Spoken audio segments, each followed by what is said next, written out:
Bonjour, je vais revenir sur tout ce que nous vivons actuellement. Et je vous ai dit dans la dernière vidéo que j'allais vous donner des pistes. Beaucoup d'entre vous m'ont demandé des pistes de réflexion, de savoir comment est-ce que nous pouvions agir, comment est-ce que nous devions intervenir et nous positionner. Et là, nous avons déjà beaucoup de panels, de personnes, d'organisations, d'associations, non seulement religieuses, mais uniquement des associations qui veulent mettre en avant une certaine moralité, une certaine pudeur, qui agissent d'ores et déjà. J'aimerais souligner qu'il y a aujourd'hui encore une négation de la part des organisateurs de cette cérémonie d'ouverture des Jeux Olympiques, qui dans le fond essaie de trouver tous les subterfuges possibles et imaginables, comme un enfant qui s'est fait prendre la main dans le pot de confiture, pour tenter de nous faire croire que ce que nous avons compris n'est pas du tout juste, que ce que nous avons vu n'est pas la réalité, que ce que nous avons compris et déduit est totalement erroné. Dans le fond, on nous prend pour des imbéciles. Et je pense que là, à un moment donné, il faut à nouveau dénoncer le péché, s'attaquer au péché, prenant soin du pécheur. Même si je pense que dans cette cérémonie, il y a eu beaucoup de belles choses, et il ne faut pas, comme on dit de manière triviale, jeter le bébé avec l'eau du bain, mais attention à ne pas éluder tous ces blasphèmes qui ont été faits, qui sont pour moi une attaque en bonne et due forme envers non seulement une morale chrétienne, une saine valeur anthropologique, et qui doivent être dénoncés, et non pas dire on va juste éliminer ces petits aspects-là, et disons que dans le 80% de son développement, cette cérémonie était belle. Attention, nous le disons bien souvent, le diable se cache dans les détails. Et il y a eu 2 ans de préparatifs pour cette cérémonie, donc pensez si tous les gestes, si tout ce qui devait être vu, compris, a été mesuré, pondéré, voulu, réglé. Donc maintenant, on ne peut pas jouer comme une espèce de spontanéité en disant nous avons fait des erreurs et c'est vrai que nous n'avons pas réfléchi à cela. C'est un peu faible. Et pour qu'il y ait miséricorde, pour qu'il y ait, on peut dire, réconciliation de cette blessure profonde qui a été, pour ma part, je le pense, volontairement occasionné, vu que l'organisateur lui-même de cette cérémonie disait que ça serait sous l'égide de la transgression, eh bien, il faut qu'il y ait, je trouve, amende honorable. Nous, on appelle ça un sentiment et un vœu de contrition et de réparation, parce que s'il n'y a pas ce vœu-là, il ne peut pas avoir saine réconciliation, vu que ça veut dire qu'on persiste dans l'erreur. On l'assume, on la défend, et ça n'est pas comme ça qu'on peut cheminer vers le bien commun. Ça veut dire qu'on a voulu agresser et qu'il n'y avait nullement une espèce de bonhomie, de légèreté. Et on nous a, là aussi, pour ceux qui ont réagi, on s'est gaussé de nous en disant que nous étions des pisse-froids, que nous étions des personnes qui avions très peu de foi, vu que nous étions blessés par des caricatures, par ce droit au blasphème, et on défend très haut ce droit au blasphème, hein. On l'entend même dans des médias où on revendique ce droit au blasphème, mais là aussi, pour moi, excusez-moi, je ne pourrai jamais être d'accord avec un droit au blasphème, c'est une incitation à la haine. C'est une incitation à la haine, le droit au blasphème, parce que ça n'est pas respecter la croyance, le fondement, les principes moraux d'autrui. Et surtout, dans une heure de grande diffusion, à une célébration qui doit, dans ses statuts, être exempte de tout message politique ou religieux, eh bien, doit être là, clairement sanctionné. Et pour les personnes qui viennent dire qu'il y a des pisse-froids et que c'est uniquement les personnes extrémistes et rétrogrades qui ont réagi, excusez-moi, là à nouveau nous sommes dans une pensée totalement wokiste et binaire, donc où on n'a pas le droit de réfléchir et de s'offusquer, sauf les minorités. Parce que si on blasphème contre certaines de ces minorités agissantes, alors là, vous verrez la justice à double tranchant. Ces deux modalités où d'un côté le blasphème est autorisé et favorisé, mais alors si on critique certaines personnes des minorités, ou si ne serait-ce qu'on essaye de les éveiller, alors à ce moment-là, vous verrez que le blasphème va, de toute façon, là, ne plus être amené comme un droit, mais va être vu comme une agression, comme une atteinte, et j'en passe. Donc, cette notion-là aussi, je pense qu'il faut venir y réfléchir en disant il faut arrêter de nous prendre pour des imbéciles. Il y a des choses qui ont été faites. Il y a des personnes aussi qui m'ont dit qu'on abusait parfois du terme diabolique. Le terme diabolique, vous savez, représente en même temps, bien entendu, le diable, celui qui veut séparer, mais c'est surtout une notion morale. Le diabolisme est cette volonté de séparer, d'opposer, de radicaliser plus que d'unir. Symbolos, le symbole, c'est justement cette volonté d'unir. Donc lorsqu'on dit que cette célébration a été diabolique, eh bien sûr que c'est un terme fort pour faire réagir, mais c'est totalement vrai parce qu'elle a séparé. Et vous regardez aujourd'hui, non seulement le comité des JO l'a retiré de ses sites, donc on ne peut plus la visionner, et environ 200 pays au monde ont complètement censuré et ont désavoué et se sont indignés de ces partis que nous dénonçons. Et donc là, il faut aujourd'hui, publiquement, que des personnes avouent que c'était une erreur. Et ça n'est pas une question de dire on va laisser passer, ils vont plus y penser d'ici quelques semaines. Il faut qu'il y ait réparation et contrition morale des instigateurs de ces abominations, parce que c'est une abomination ce qui a été fait par rapport à ces choses-là.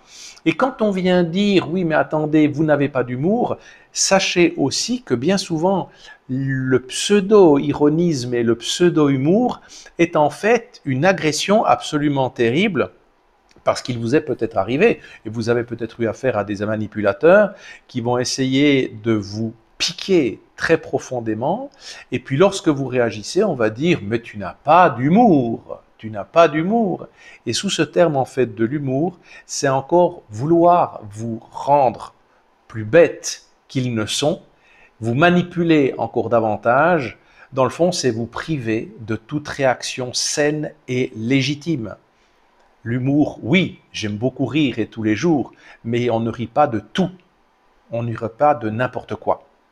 Et j'aimerais ici vous rappeler un des principes aussi moraux que nous prêchait saint Thomas d'Aquin, en disant que le blasphème est pire que le meurtre. Pourquoi? Parce que le meurtre, c'est une affaire d'un homme envers un autre, un homme ou une femme, c'est égal, le terme est générique, mais c'est un être humain envers un autre être humain, alors que le blasphème, c'est l'être humain envers la divinité, envers le Seigneur, envers son Créateur. Donc c'est quelque chose de beaucoup plus grave. C'est un péché extrêmement grave. Et même si des personnes se revendiquent comme laïques, comme athées, eh bien, moi, je n'ai pas de problème avec ça du moment qu'elles l'assument et qu'elles sont prêtes non seulement à défendre leur position, mais en plus, surtout, à l'assumer finalement devant Dieu lorsqu'elles le rencontreront. Et là, elles devront, in fine, l'assumer. Mais notre rôle en tant que chrétien, c'est d'essayer d'éveiller ces personnes-là.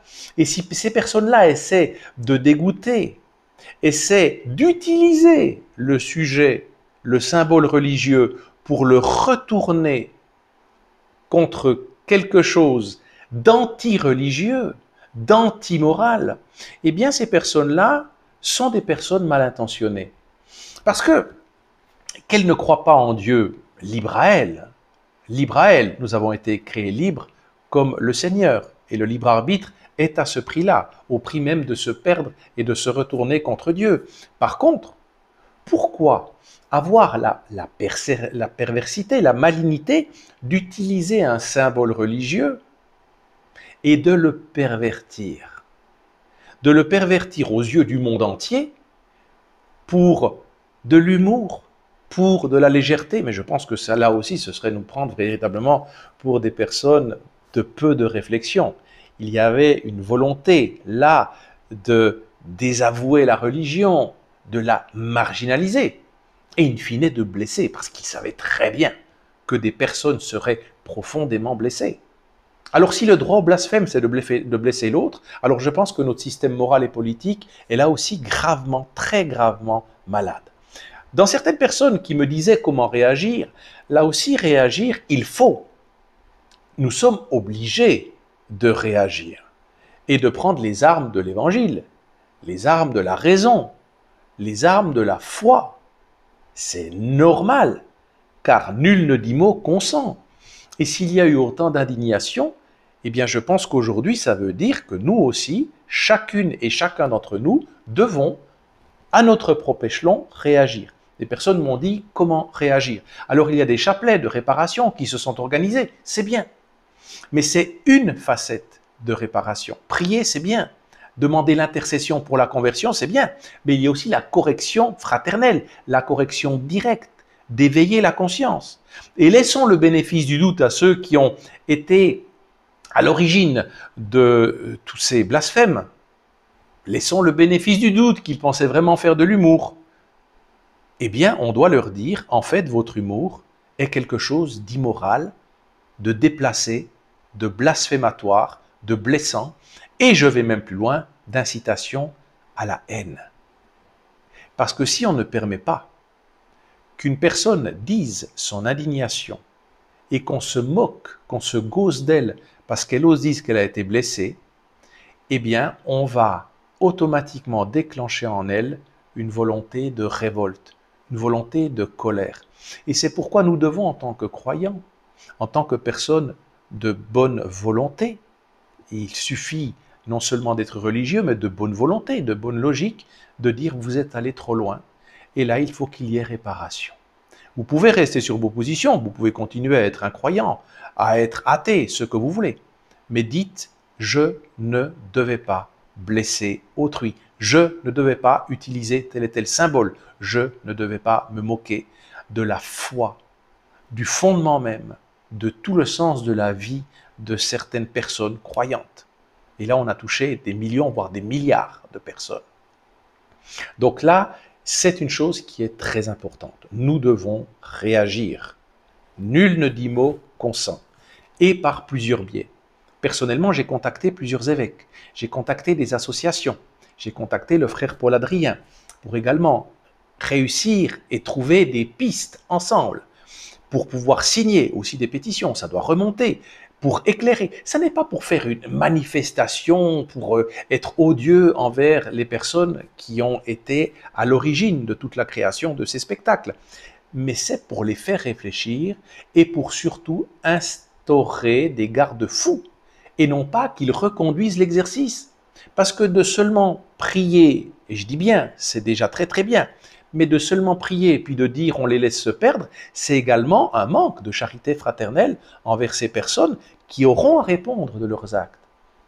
Et moi, je devrais aussi, devant le Seigneur, dire je les ai laissés de côté ou j'ai tout fait pour essayer de les ramener sur le droit chemin, de les éclairer, de les rendre capables de comprendre le mal qu'elles ont fait.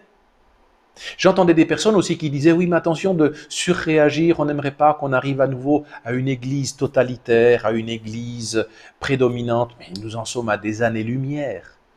Et ça n'est pas la question d'avoir une idée de dire je fais tout ou je fais rien. Je prends les armes ou je ne combats pas. Ça n'est pas cette question-là. C'est une question de dire comment est-ce qu'à mon niveau, je peux faire bouger les choses. Comment est-ce qu'à mon niveau, je peux essayer de faire réfléchir dans mon entourage direct, de coaliser certaines pensées. C'est ça le but. Je sais que beaucoup de personnes, dont moi-même, se sont indignées de la mollesse et de la tiédeur, de la réaction de certains membres de notre Église. L'Église de France a réagi, je trouve, relativement mollement, mais là aussi, du côté du magistère, du côté de Rome, beaucoup se sont indignés de voir un pape qui surréagit lorsqu'il y a des abus dans le cadre de l'Église ad intra, dans le cadre de mouvements un peu trop traditionnalistes. Et là, en fait, il y a eu un blasphème par des wokistes et des modernistes, et on laisse complètement passer, on dénonce, mais de manière véritablement dans le minimum syndical. Il y a aussi des personnes s'insurgent envers ça. Je pourrais aussi m'insurger, déplorer qu'on devrait être beaucoup plus actif dans la manière d'être pasteur dans notre Église, bien entendu. Mais à un moment donné, je ne dois pas rejeter la faute sur le pape ou sur des évêques ou qui que ce soit. À un moment donné, je peux le déplorer. Mais ça ne veut pas me dédouaner de moi-même me dire qu'est-ce que moi je peux faire. Est-ce que j'attends qu'ils bougent eux ou est-ce que moi, à mon échelon, à ma mesure, selon mes possibilités, je peux faire quelque chose? Parce que lorsque je me présenterai devant le Seigneur pour le jugement dernier, pour mon jugement particulier, je ne dirai pas, écoute, moi j'étais déçu par le pape, j'étais déçu par les évêques et les cardinaux, c'était à eux de bouger, moi dans le fond j'attendais qu'ils bougent pour moi. Non, non, non, non, ma responsabilité propre, ce sera de le faire moi-même. Alors dans le cadre du processus synodal, là aussi c'est une initiative que je vous donne.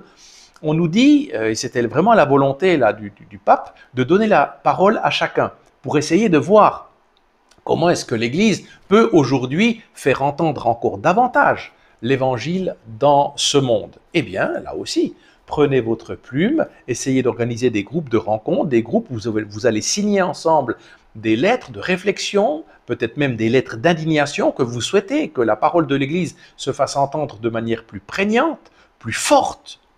Et puis vous écrivez à Rome, vous écrivez.